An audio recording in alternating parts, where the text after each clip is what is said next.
here to serve glorious, good coffee. Perfect. All right. My name is Michael Rice. I am founder and owner of Mad Priest Coffee Roasters in Chattanooga, Tennessee. We are a specialty coffee roaster and coffee shop industry. So the specialty coffee industry is defined as coffee companies that are intentional about the coffee they source, the pay that they give the farmers, and then the intentionality behind brewing it well. That started back in the 70s, 80s, and Starbucks was kind of the founder of that. Peet's and Starbucks were two of the originals. And so I think those tend to foster these third spaces and these environments more. And though it's morphed a little bit, but they foster that because not only are they intentional about the coffee they buy, but that means they also tend to care about community issues. A lot of times corporate chains don't as much. Yeah, I mean, so third space, it's not a new concept, but the term was coined sometime around the 90s from a coffee shop in North Carolina.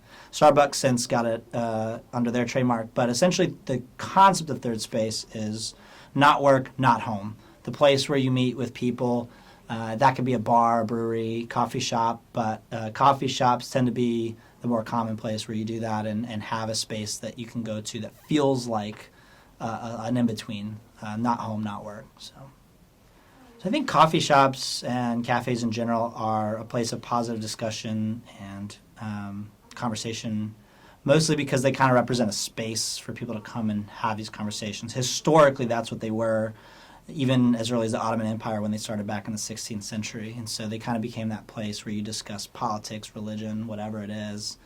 And they've morphed a little bit, but they still kind of represent that space where, whether it's a business meeting or two people meeting to talk about hard times, it's always kind of maintained that vibe and that space. It's why I think it's why people loved Anthony Bourdain. Anthony Bourdain was transcendent to politics because he spoke to humanity, and humanity resonates with this idea of learning and curiosity and exploration. I just think it's in our being.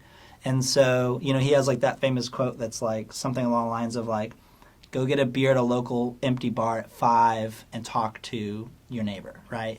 And he says a few other things in that quote, but it's just like, I literally do that. I remember that quote. Like, I was in Nashville recently. I was waiting for a friend. It was like 4:30, and I was walking the street, and I saw this little dive bar, like the epitome of mom and pop business. It's like, I don't really drink as much, and I really don't want a beer, but I'm going to do it just so I can experience whatever that is. And sure enough, it was a wild experience. There was only 3 people in there, but like it was like Cheers. It was like the guy ended up buying a round for everyone. The lady behind the bar, she was like 60 and was like calling me honey, and it's stuff like that like. And they're people I would have never interacted with normally. And I think I learned things from them that day. And so that's the goal, is just go into places that you can learn something. This is why my brand is edgy. At the end of the day, if you walk into my shop and you get offended at something you see, you've just shown me you're not my customer, because you've shown me that you're not capable of comprehending something unique or curious or questioning. And the goal is not to toe the line and try to piss people off. The goal is to be so why do y'all do that? Or why is the priest mad? Or why? I hear why all the time about half of our branding and merch, and I love it. 'Cause yes, open door, let's talk. And so that's the thing. Just put yourself in situations where it feels uncomfortable and just absorb.